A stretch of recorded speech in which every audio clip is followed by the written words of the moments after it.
Hi guys, today I'm going to do a review of the Samsung Galaxy Note 9 in 2020. So I have this phone about roughly 2 years now, and I got this phone when it was first released. So it's been a pretty good phone, but is it worth it to get it in 2020 when the Samsung S20 Galaxy S20 is going to be released in a few days?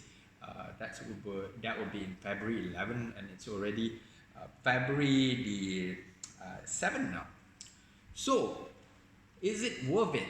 Now, I would give some of the good points and the bad points, but I'm going to start with the bad points first because I did a Samsung Galaxy Note 9 green screen problem YouTube video which got a lot of views and a lot of comments from people saying that they have a green screen problem, and I actually managed to fix it recently only.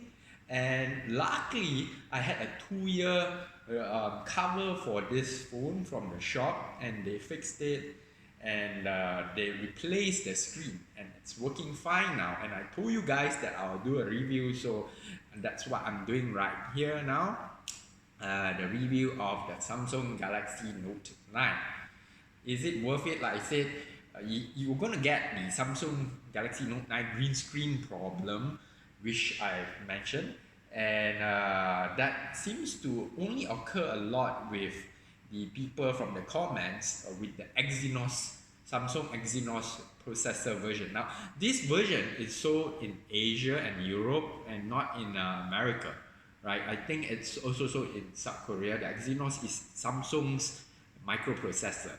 Now, I think so far I've only gotten reports about this Samsung Galaxy Note 9 Exynos version that is having this green screen problem. So after 1 year, it has a green screen. I'm not really sure why. I read that it might be because of the GPU on the Exynos, which happens when you play a lot of games or you use the screen a lot. But then again, I just got a comment today from a guy saying that he only uses his phone very occasionally in his car and still had a green screen problem right after 1 year.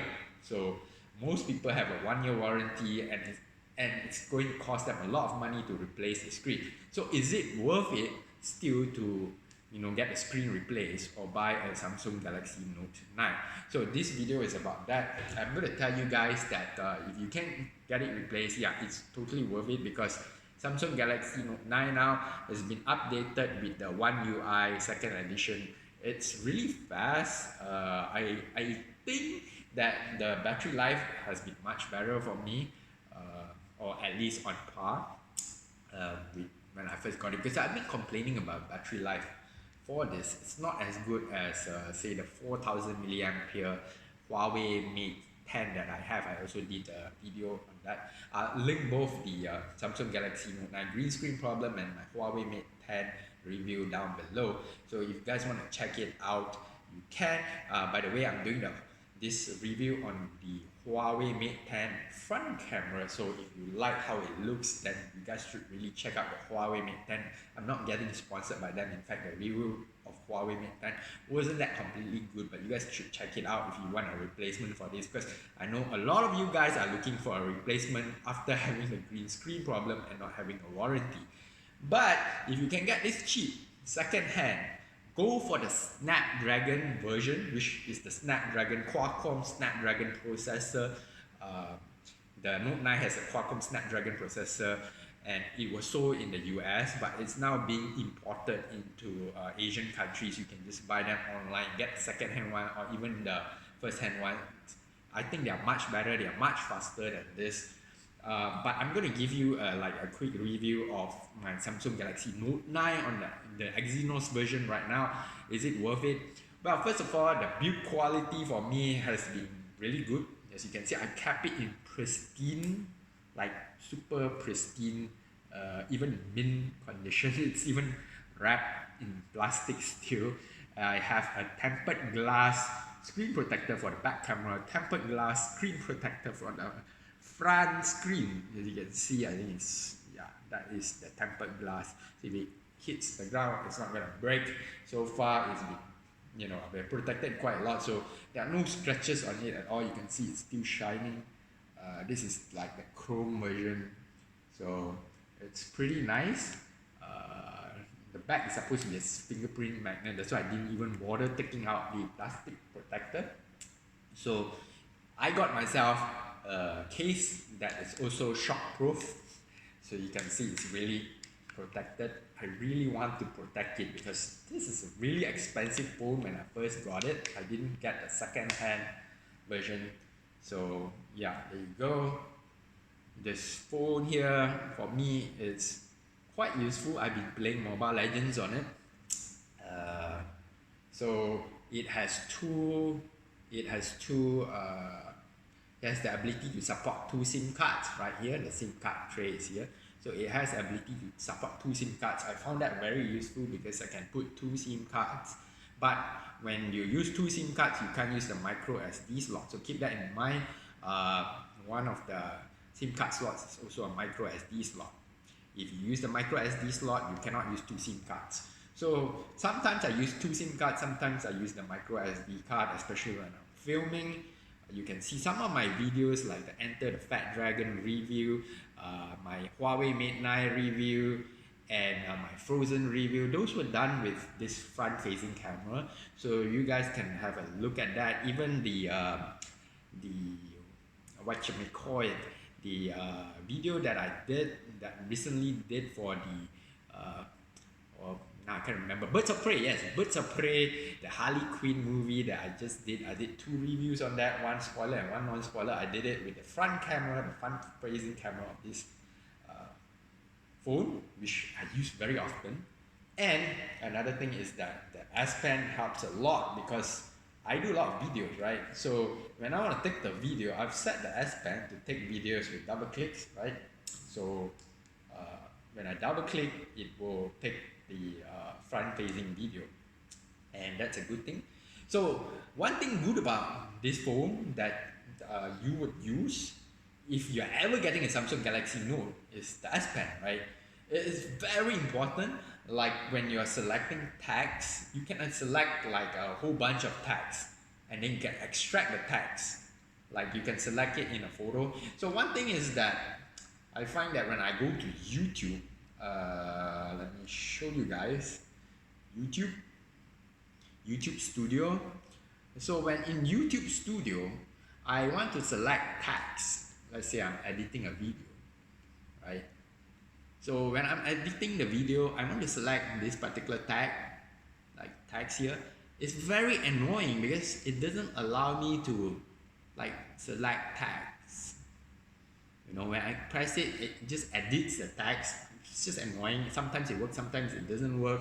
So if I want to select this bunch of tags, I want to copy it, by the way, in the clipboard. I tried with my finger. It's going to take me forever to do it.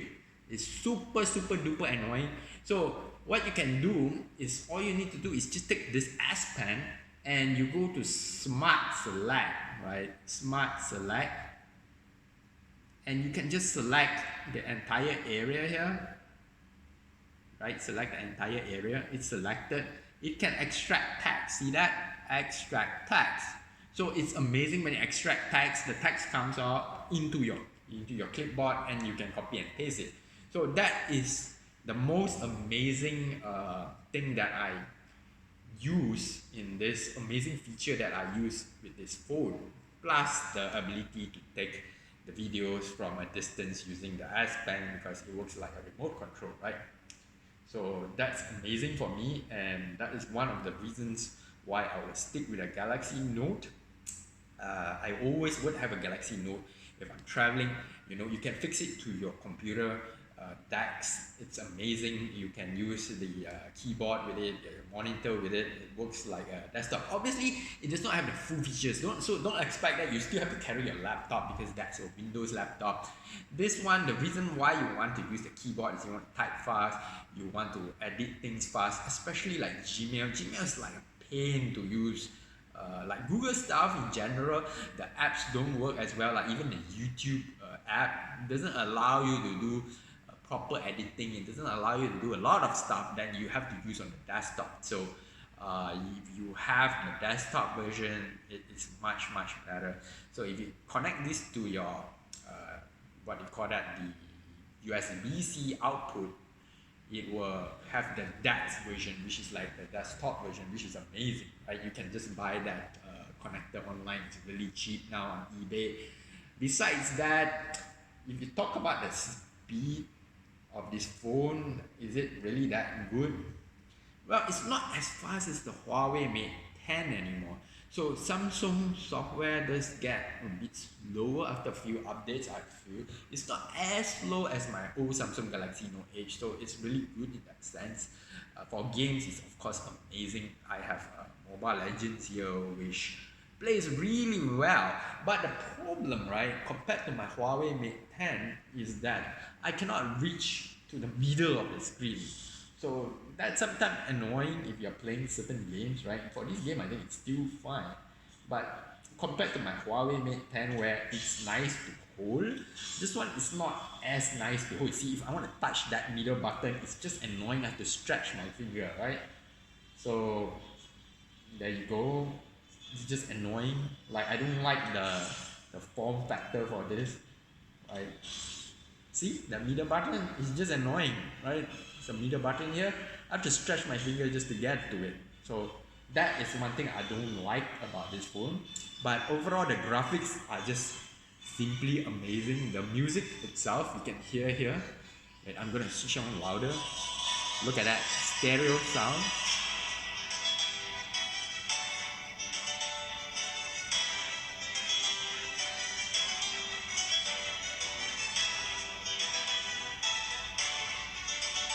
You guys like it? You can actually feel the audio effect. And of course, Mobile Legends here, the music is, I just love the theme song. So the graphics are good. You can set it to full settings and play for Mobile Legends. I'm sure it's not as good as the latest, microprocessors now, but still, it's pretty good to play. My favorite game, I don't think you're going to play that many 3D games on this. If you want to get like a phone dedicated game, just get a dedicated gaming phone like the Asus ROG phone, ROG2, like ROG phone 2. That's an amazing phone for games.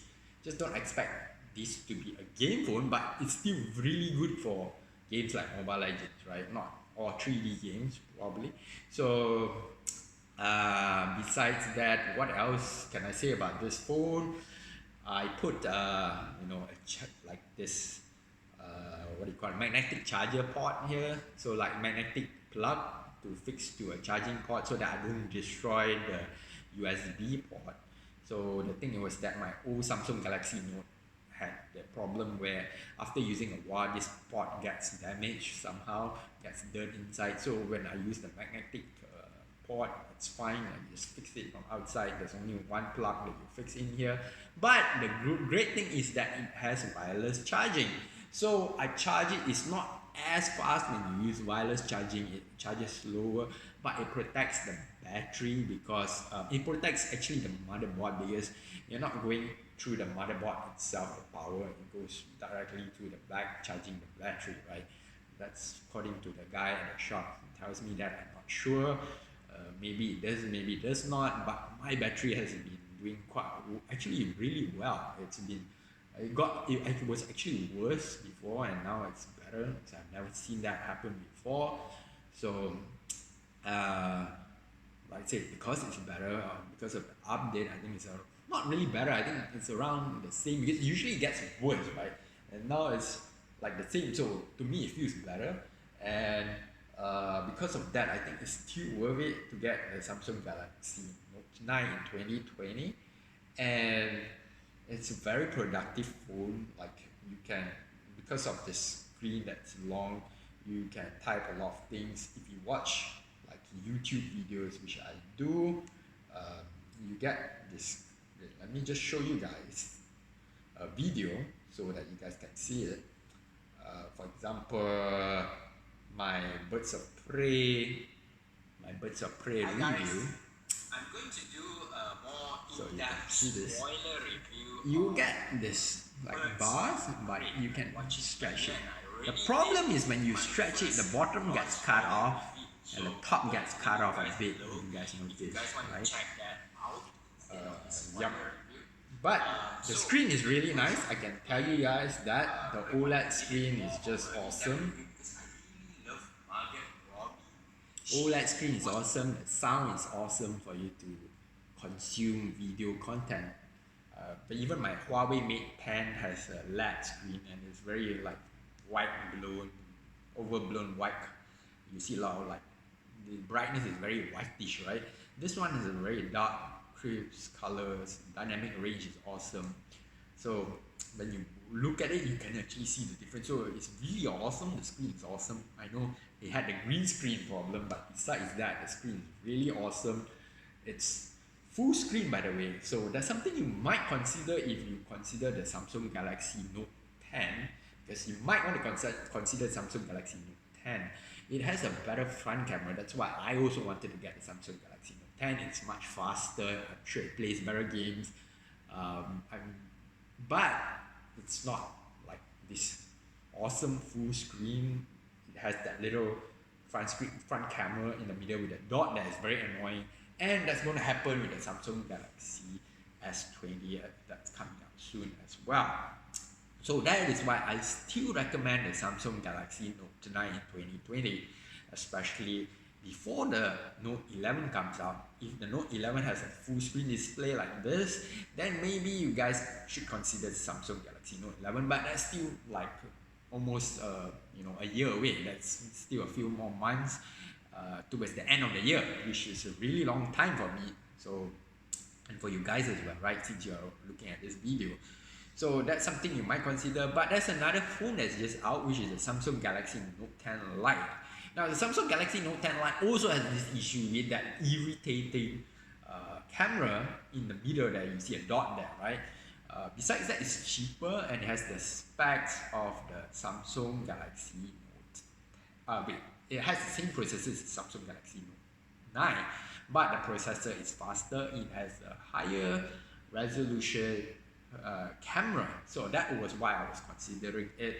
But when I look at it, the resolution, well, it has a higher megapixel, not higher resolution. It has a higher megapixel camera, which helps if you're taking selfies. But the resolution is the same as the Samsung Galaxy Note 9 when you're taking videos, which I do a lot. So it's kind of pointless for me to get the Samsung Galaxy Note 10 Lite.